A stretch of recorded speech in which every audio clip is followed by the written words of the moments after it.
पिछले वाला वीडियो में हम लोग एक्सरसाइज 6.1 का जितना सारा क्वेश्चन था वो कंप्लीट कर लिए थे। आज के इस वीडियो में हम लोग 6.1 के बाद जो टॉपिक है उसको हम लोग अभी सीखेंगे, जानेंगे। तो पहले हम लोग थ्योरी को समझते हैं कि इसके बाद कौन सा थ्योरी हमारे किताब में दिया हुआ है। तो इसको समझने के लिए पहले समझिए। तो देखिए हमने यहाँ पर दो फिगर बनाया है, ठीक है। ये वाला एक अलग पार्ट है, ये लेफ्ट वाला अलग पार्ट है, राइट वाला अलग पार्ट है। तो देखिए कोई भी अगर दो लाइन लेते हैं हम लोग, तो वो लाइन या तो क्या होगा, इस तरह से होगा, यानी आपस आगे जाके आपस में कटेगा, या फिर लाइन अगर दो लाइन लेते हैं वो या क्या होगा, आपस में पैरेलल होगा, यानी कभी नहीं कटेगा। यानी कोई भी दो लाइन या तो क्या करता है, आपस में एक दूसरे को काटता है, या फिर क्या है, कभी भी एक दूसरे को नहीं काटता है। बस यही कंडीशन है। जैसे ये वाला कंडीशन अगर देखते हैं, ये भी सीधा जा रहा है, ये भी सीधा जा रहा है, और दोनों का बीच देखिए गैप जो है सेम है। यानी इधर जितना भी आगे बढ़ जाएगा ये नीचे वाला लाइन, और ये ऊपर वाला लाइन आगे जितना भी बढ़ा देंगे, ये आपस में एक दूसरे को कभी कट नहीं करेगा। इसलिए इसको हम लोग क्या कहते हैं, समांतर रेखाएं कहते हैं, ठीक है।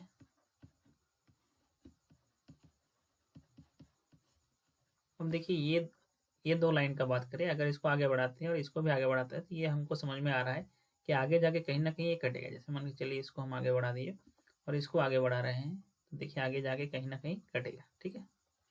इस तरह से कट करेगा। तो कट करेगा, इसलिए इसको समांतर रेखाएं नहीं कहेंगे, इसको क्या कहेंगे हम लोग, प्रतिच्छेदी रेखाएं कहेंगे, या असमांतर रेखाएं कह भी सकते हैं, ठीक है। तो यहाँ से हमको समझ में आया कि कोई भी दो रेखाएं या तो क्या होगा, प्रतिच्छेदी रेखाएं होगा, या फिर समांतर रेखाएं होगा, ठीक। अब इसके आगे बढ़ते हैं। देखिए हमने यहाँ पर दो रेखा बना लिया है, एक को हमने ब्लू कलर से रिप्रेजेंट किया है और एक को किसको ग्रीन कलर से रिप्रेजेंट किया है, ठीक। अब क्या करते हैं, और एक रेखा बनाते हैं जो इस दोनों रेखा को क्या करता है, आपस में कट करता है। तो देखिए कैसे। तो देखिए हमने और एक रेखा बना दिया है जो क्या है, ये दोनों रेखा को कट करता है, ठीक। तो ये दोनों रेखा को जो लाइन कट करता है इसको कहा जाता है तिर्यक रेखा। इसका क्या नाम है, तिर्यक रेखा। यानी ये रेड कलर का जो लाइन है उसको हम लोग क्या कहते हैं, तिर्यक रेखा।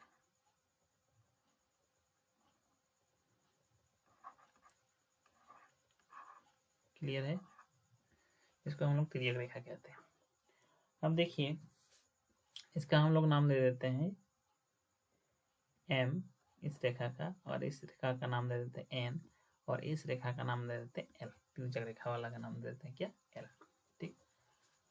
तो अगर इस फिगर को हम ध्यान से देखते हैं तो देखिए ये रेड कलर और ब्लू कलर इस बिंदु पर कट किया है, ठीक है। तो इस बिंदु पर कट किया, तो यहाँ कुल मिला के यहाँ पर एक एंगल बनता है। देखिए यहाँ से लेकर यहाँ तक, ठीक। इधर वाला एक एंगल बनता है यहाँ से लेकर यहाँ तक। फिर यहाँ देखिए यहाँ एक एंगल बनता है यहाँ से लेकर यहाँ तक। और फिर देखिए और एक एंगल बना है यहाँ से लेकर यहाँ तक। यानी इस बिंदु के चारों ओर कितना कोण बना है, 4, ठीक। उसी प्रकार से ये नीचे वाला बिंदु को देखते हैं, जहाँ रेड कलर वाला लाइन और ग्रीन कलर वाला लाइन आपस में एक दूसरे को कट किया है, तो यहाँ पर भी 4 कोण का निर्माण हुआ है। देखिए यहाँ पर एक कोण का निर्माण हो रहा है, ठीक है। फिर अगर यहाँ देखते हैं तो यहाँ पर फिर एक कोण का निर्माण हुआ है। फिर आगे देखते हैं तो यहाँ पर एक कोण का निर्माण हुआ है। इसको दूसरा कर देते हैं, यहाँ पर एक कोण का निर्माण हुआ है। और फिर यहाँ देखिए यहाँ पर एक कोण का निर्माण हुआ है। यानी कुल मिलाकर देखा जाए तो यहाँ पर टोटल 8 कोण का निर्माण हुआ है। सबका हम लोग क्या करते हैं, नाम दे देते हैं। इसका नाम दे देते हैं 1, कोण 1, ठीक है। इसका दे देते हैं 2, इसका दे देते हैं 3, और इसका दे देते हैं 4, ठीक।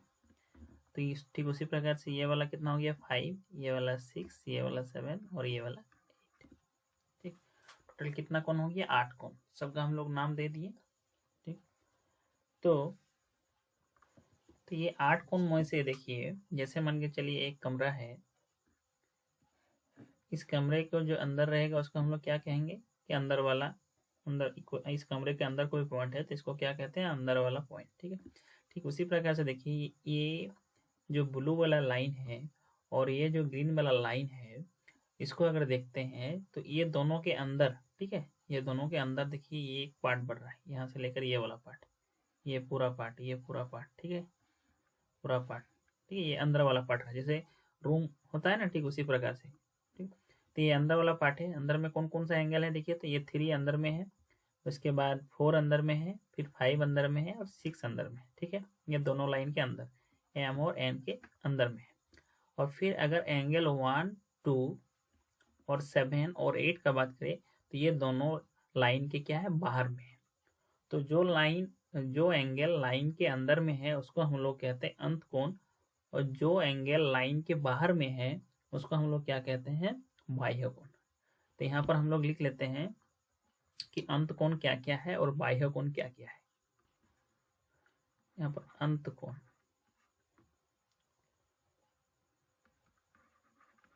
क्या क्या अंत कोण होगा जो अंदर में है, देखिए 3, 4, 5, 6, यानी क्या क्या हो जाएगा अंत कोण, एंगल 3, एंगल 4, एंगल 5, एंगल 6, ठीक है। और बाह्य कोण क्या क्या होगा, बाह्य कोण यानी जो दोनों लाइन के बाहर में होगा, ठीक है।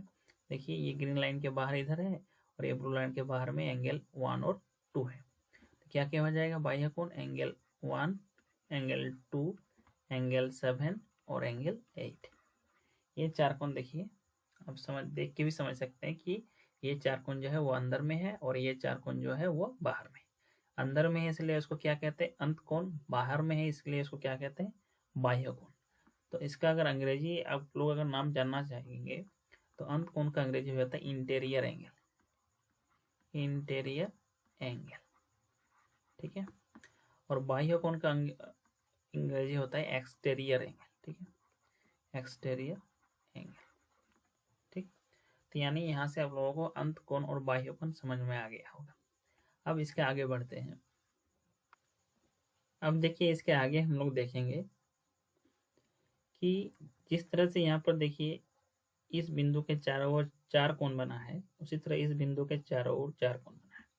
देखिए इस लाइन के ऊपर में, ठीक है, ये वाला जो एंगल 1 है, ठीक उसी प्रकार से अगर इसके साथ तुलना करें, इस जो पोजीशन 1 का है ऊपर में, उसी तरह का सेम पोजीशन किसका है देखिए तो 5 का है, ठीक है, समझ में आ रहा है। देखिए इस लाइन के लेफ्ट में, रेड वाला लाइन के लेफ्ट में है और ग्रीन वाला लाइन के ऊपर में है, ठीक उसी प्रकार से यहाँ रेड वाला लाइन के लेफ्ट में है और ब्लू वाला लाइन के ऊपर में है। यानी अगर देखा जाए 1 का पोजीशन और 5 का पोजीशन सेम है, ठीक है।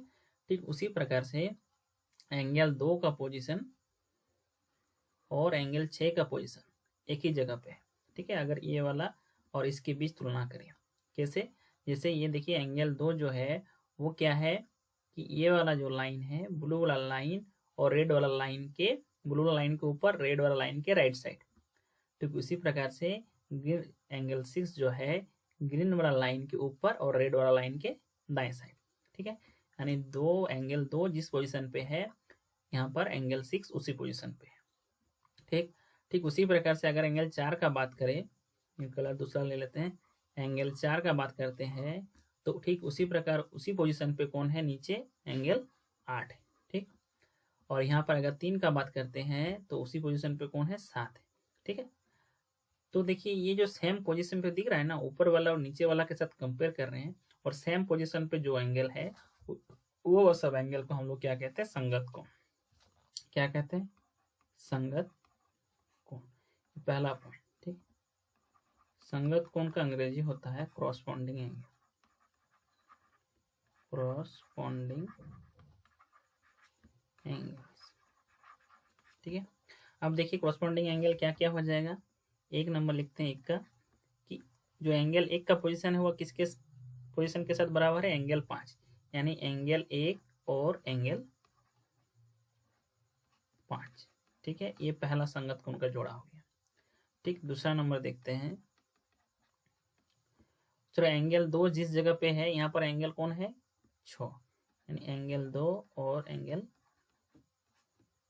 6, ठीक। तीसरा वाला देखते हैं संगत कोण का जोड़ा, अगर एंगल 3 का बात करें तो उसी पोजीशन पे कौन है, 7, एंगल 3 और एंगल 7।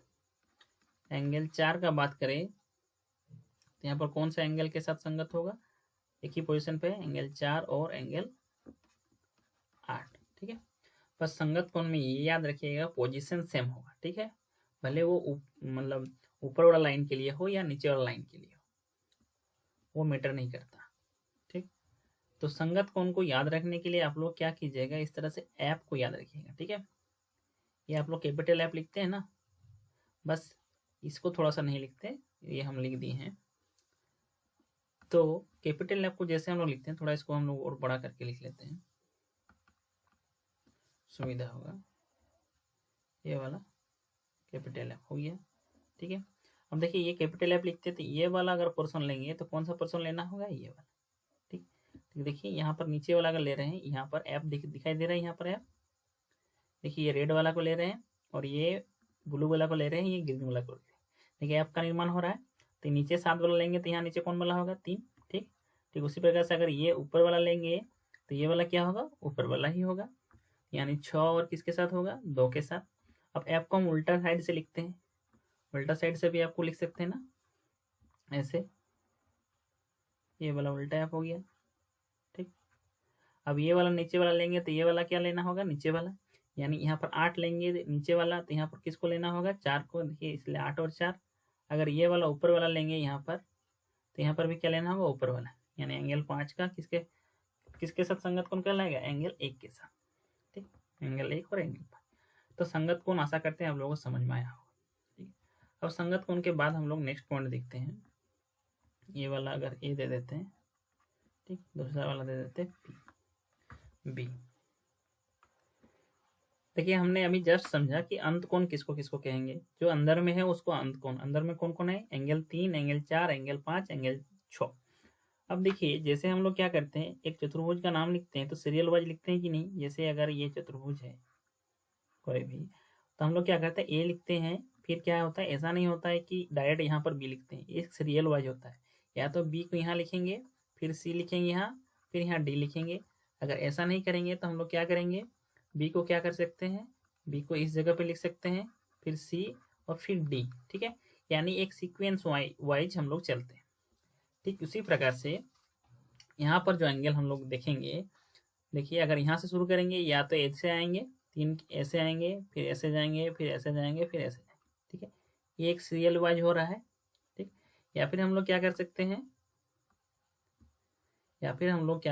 हैं, कि 3 के बाद हम लोग 4 गए, 4 के बाद 5 आए, 5 के बाद 6 आए, 6 के बाद 3 आए, बस इसके अलावा कोई दूसरा ऑप्शन नहीं है अगर 3 से स्टार्ट करते हैं तो।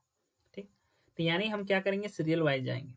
ठीक, और सीरियल वाइज जाने के बाद जैसे देखिए 3 के बाद क्या मिल रहा है हमको, 6, 6 के बाद क्या मिल रहा है, 5। ठीक है, तो 3 के बाद 6, 6 के बाद 5, तो 3 के बाद जो 6 मिल रहा है उसको छोड़ देते हैं, तो क्या मिल रहा है, 3 के बाद 5।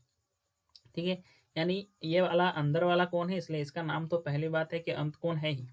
और देखिए अंदर में क्या कर रहे हैं, एक कोण छोड़ रहे हैं, 3 के बाद किसको छोड़ रहे हैं, 6 को, फिर किसको ले रहे हैं, 5 को, यानी 3 और 5 का बात करते हैं तो उसका नाम क्या हो जाएगा, एकांतर अंत कोण।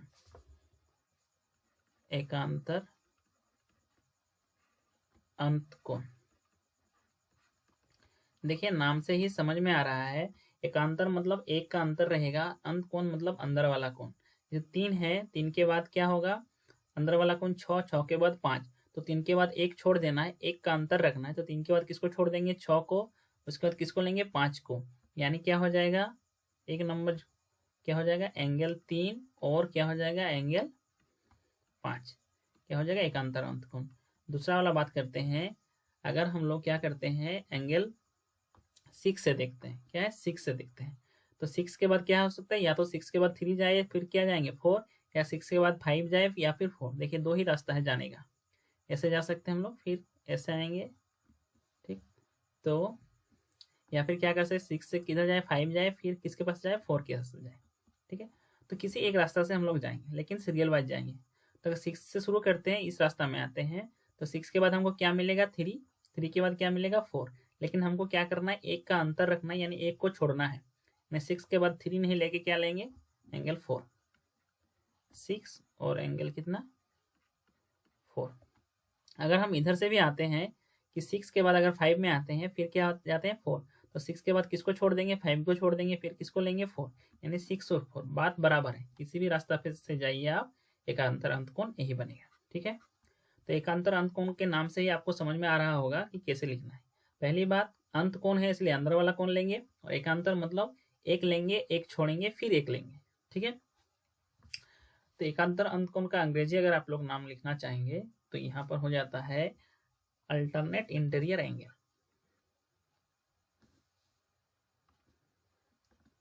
ये वाला एकांतर है, यहाँ पर अंग्रेजी नाम लिख देते हैं अल्टरनेट। अल्टरनेट मतलब एक को छोड़कर, इंटीरियर मतलब अंदर वाला, इंटीरियर एंगल। ठीक है, अब देखिए जिस तरह से हम समझाएं, यहाँ ऐप को याद रखने से क्या हो सकता है कि आप आसानी से समझ सकते हैं कि कौन कौन सा कॉरस्पॉन्डिंग एंगल होगा, यानी संगत कोण होगा। ठीक उसी प्रकार से अगर आपको क्या याद रखना है, एकांतर कोण, आप क्या याद कीजिएगा, ये जेड को याद रखिएगा। ठीक है, इसको याद रखिएगा, जेड को हम लोग जेड लिखते हैं ना। तो देखिए यहाँ पर अगर यहाँ पर जेड का निर्माण करते हैं, जैसे ये वाला जेड, देखिए यहाँ व्हाइट कलर को आप देखिए जेड का निर्माण कर रहे हैं। ठीक, जेड का निर्माण कर दिए। अब देखिए ये वाला खोजिए। ठीक है, जेड का ये वाला और फिर ये वाला अंदर वाला। तो यहाँ पर देखिए जेड का निर्माण कर दिए तो कौन वाला मिल रहा है यहाँ पर 4, और यहाँ पर कौन वाला मिल रहा है 6, यानी 4 और 6 देखिए क्या हो जाएगा, एकांतर अंतकोण। देखिए लिखा हुआ है 4 और 6 एकांतर अंतकोण।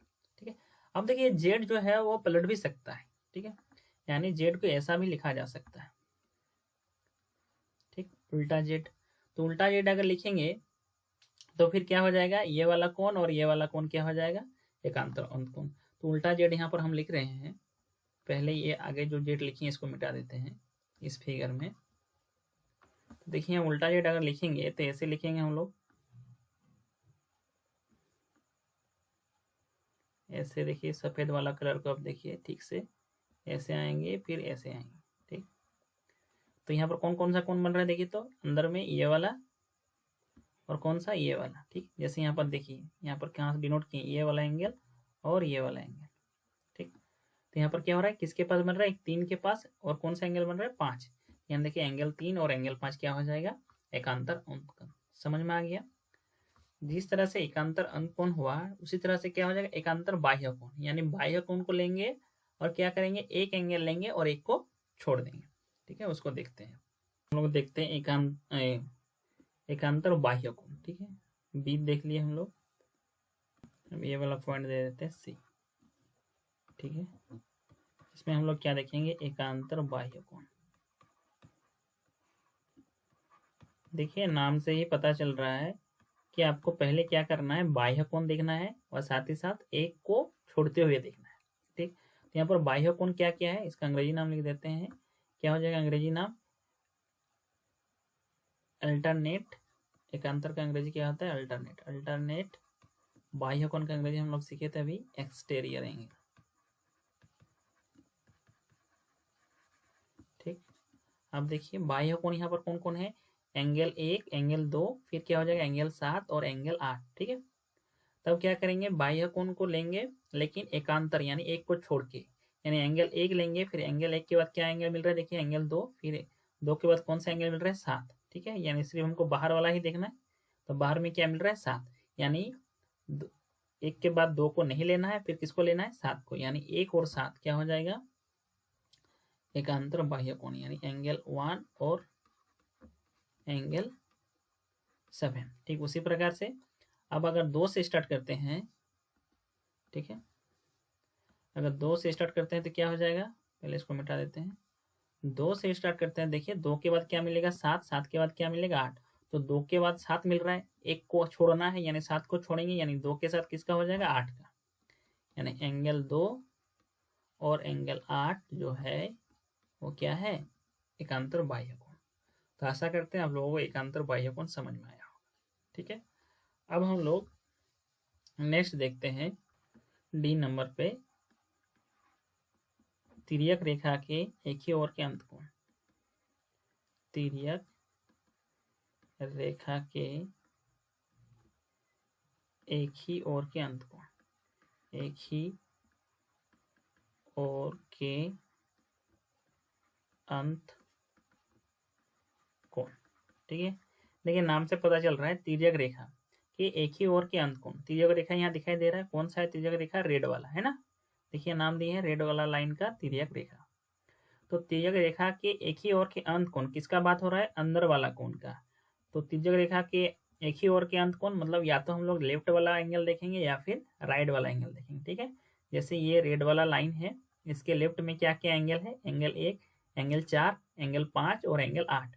लेकिन यहाँ अंत कोण का बात हो रहा है, इसलिए अंदर वाला देखेंगे। तो एंगल 1 जो है वो तो बाह्य कोण है, उसको देखना नहीं है। एंगल 8 जो है वो भी बाह्य कोण है, उसको भी देखना नहीं है, ठीक है। तो यानी किसको किसको देखना है? 4 और 5, ठीक है। अगर लेफ्ट साइड का बात करते हैं तो 4 और 5 देखिए एक ही साइड में है और साथ ही साथ क्या है? अंत कोण।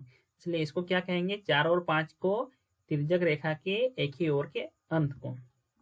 तो क्या हो जाएगा? एंगल 4 और एंगल 5। क्लियर है। दूसरी बात देखते हैं, अगर रेड वाला लाइन के दाएं साइड देखते हैं तो दाएं साइड में क्या क्या एंगल है? 2 एंगल है, एंगल 3 है, एंगल 6 है और एंगल क्या है? 7। देखिए आराम से समझिए कि रेड वाला लाइन के दाएं साइड में अगर हम लोग एंगल देखते हैं तो एंगल 2 है, एंगल 3 है, एंगल 6 है और एंगल क्या है? 7। लेकिन हमको क्या करना है? एक ही ओर के कौन सा कोण लेना है? अंत कोण। तो यहाँ अगर एंगल 2 को देखते हैं तो वो तो बाह्य कोण है, तो उसको तो लेना नहीं है, इसका अभी बात नहीं हो रहा है। एंगल 3 जो है अंत कोण है, यानी इसका बात हो रहा है। एंगल 6 जो है वो अंत कोण है, यानी इसका बात हो रहा है। एंगल 7 जो है वो बाह्य कोण है, इसका बात नहीं हो रहा है।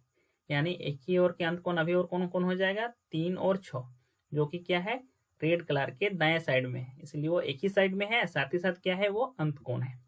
इसलिए एंगल 3 और एंगल 6 क्या कहलाएगा? एक ही ओर के अंत कोण, ठीक है।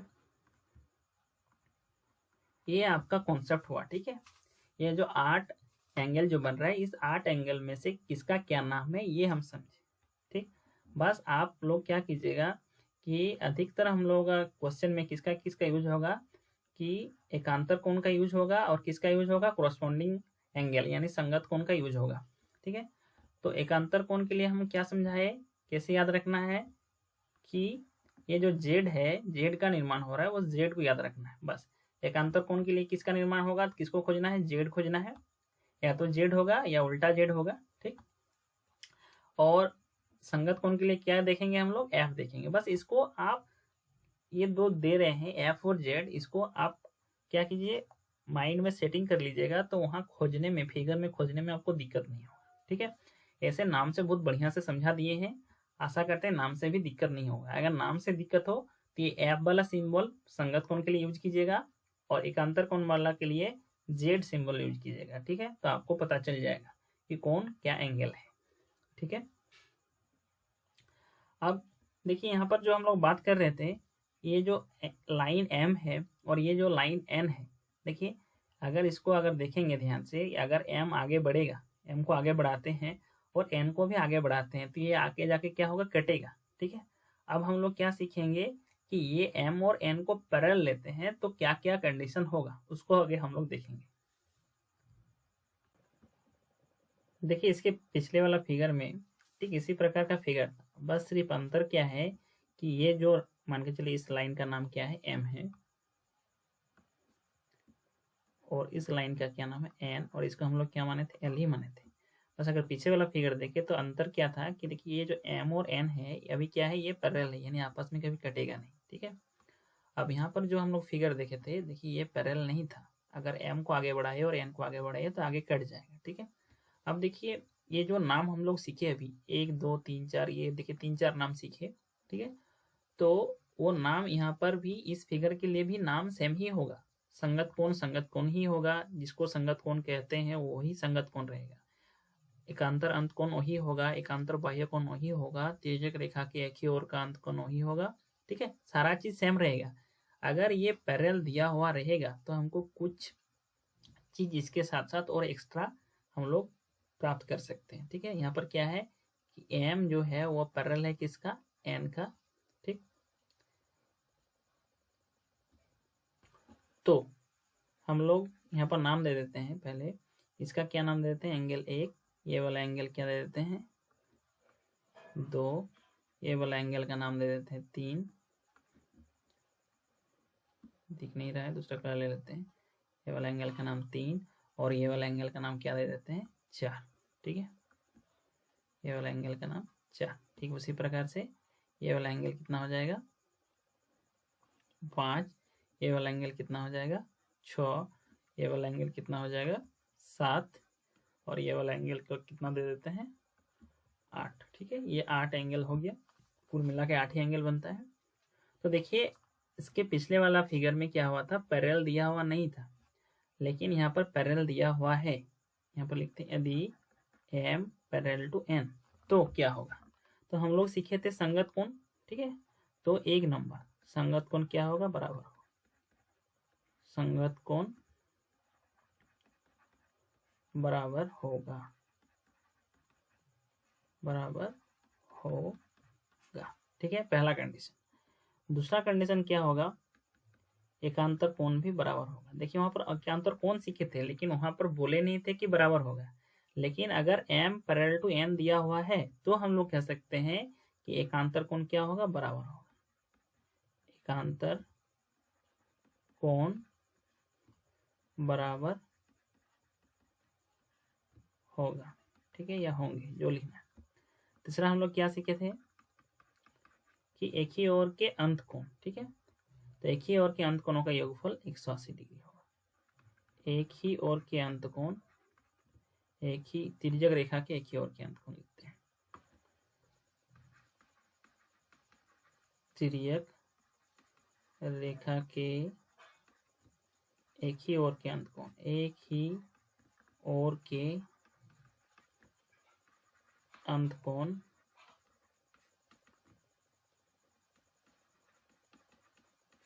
कोणों का योगफल कितना होगा ना, 180 डिग्री होगा। ठीक है, ये 3 चीज हम एक्स्ट्रा कह सकते हैं। ठीक है, अगर पैरेलल दिया हुआ रहेगा तो। अब देखिए अगर ये 3 कंडीशन आपको याद रखना। ठीक है, अगर इसको हम लोग डीप में जाएंगे लेके कि एकांत संगत कोण बराबर होगा, यानी कौन कौन सा कोण बराबर होगा, यहाँ पर ब्रैकेट में लिख सकते हैं आप लोग कि संगत कोण कहने का मतलब क्या क्या बराबर होगा। यहाँ पर 1 का संगत कोण है, 1 यहाँ ऊपर में है, यहाँ कोण ऊपर में है 5। ठीक है, लेफ्ट साइड के ऊपर में यहाँ पर 1 है, यहाँ पर नीचे वाला बिंदु से देखेंगे तो लेफ्ट साइड के ऊपर में क्या है, 5, यानी एंगल 1 बराबर क्या हो जाएगा, एंगल 5। ये हो गया। फिर कोमा, फिर किसके साथ बराबर होगा, एंगल 2 किसके साथ बराबर होगा, एंगल 6। एंगल 2 बराबर होगा एंगल 100, यानी एंगल 6 के साथ। एंगल 4 बराबर होगा किसके साथ, देखिए एंगल 4 बराबर हो जाएगा एंगल 8 के साथ। ठीक, उसी प्रकार से देखिए एंगल 3 बराबर किसके साथ हो जाएगा, एंगल 7, यानी यहाँ हम लिख देते हैं साइड करके एंगल 3 बराबर एंगल 7।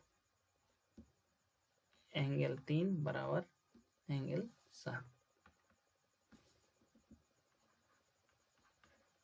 ठीक है, बस आप इस लैंग्वेज को याद रखिएगा, संगत कोण बराबर होगा, एकांतर कोण बराबर होगा, तिर्यक रेखा के एक ही ओर के अंत कोणों का योगफल बराबर होगा। तो ये जो ब्रैकेट के अंदर लिखे हैं ना, ये लिखने में आपको दिक्कत नहीं होगा, क्योंकि इसके पहले समझा दिए हैं कि संगत कोण किसको किसको कहते हैं। ठीक है, अब देखिए एकांतर कोण बराबर होंगे। एकांतर कोण देखेंगे तो फिगर से देखिए कौन कौन एकांतर कोण बराबर होगा। देखिए एकांतर कोण अंत वाला भी बराबर होगा, बाह्य वाला भी बराबर होगा। हम लोग 2 पढ़े थे, एकांतर कोण, एकांतर अंत कोण। तो यहाँ एकांतर अंत कोण का ही बात करते हैं, बाह्य कोण ऑटोमेटिकली हो जाएगा। यहाँ पर क्या कर लीजिएगा, अंत कोण लिख लीजिएगा। ठीक है, तो देखिए इसको अगर हम लोग डिटेल्स में एंगल के साथ लिखना चाहेंगे तो कौन कौन सा एंगल हो जाएगा, यहाँ पर आपका एकांतर अंत कोण क्या क्या हो जाएगा। देखिए अंत अंदर वाला कोण देखते हैं तो 3 को लेते हैं, 3 के बाद 1 को छोड़ना है, एकांतर बोला है। 3 के बाद 6 छोड़ेंगे, 6 के बाद किसको लेंगे, 5, यानी एंगल 3 बराबर क्या होगा, एंगल 5। देखिए यहाँ लिखा हुआ है एकांतर अंत कोण बराबर होंगे, एंगल 3 और एंगल 5 क्या है, एकांतर अंत कोण है। और चूंकि यहाँ बराबर लिखा है इसलिए एंगल 3 बराबर क्या होगा, एंगल 5। ये हो गया एक ठो। और क्या होगा, अगर 4 से देखते हैं तो 4 के बाद क्या है, या तो 5 है या फिर 4 के बाद 3 है, किसी भी रास्ता से जा सकते हैं। तो 4 के बाद अगर 5 आते हैं तो 5 को लेना है ना, फिर किसको लेना है, 6, यानी एंगल 4 और एंगल 6 क्या होगा, बराबर होगा। ठीक है, यहाँ लिख देते हैं एंगल 4 बराबर एंगल 6। ठीक, अब देखिए इसके बाद एक ही और तिर्यक रेखा के एक ही ओर के अंत कोणों का योगफल 180 डिग्री होगा। एक ही ओर के मतलब तिर्यक रेखा जो है उसको या तो उसके लेफ्ट साइड में लेंगे या फिर उसका क्या लेंगे, राइट साइड में, ठीक है। और किसको लेना है, अंत कोण को लेना है। यहाँ तिर्यक रेखा कौन है, एल, यानी रेड वाला लाइन। रेड वाला लाइन के बाएं साइड में अगर देखते हैं अंत कोण, रेड वाला लाइन के बाएं साइड में अंत कोण क्या क्या है, एंगल 4 और एंगल 5, यानी इसका वाला यहाँ पर लिख देते हैं इसके नीचे कि एंगल 4 और एंगल 5 को जोड़ेंगे तो कितना डिग्री मिलेगा, 180 डिग्री मिलेगा, ठीक है।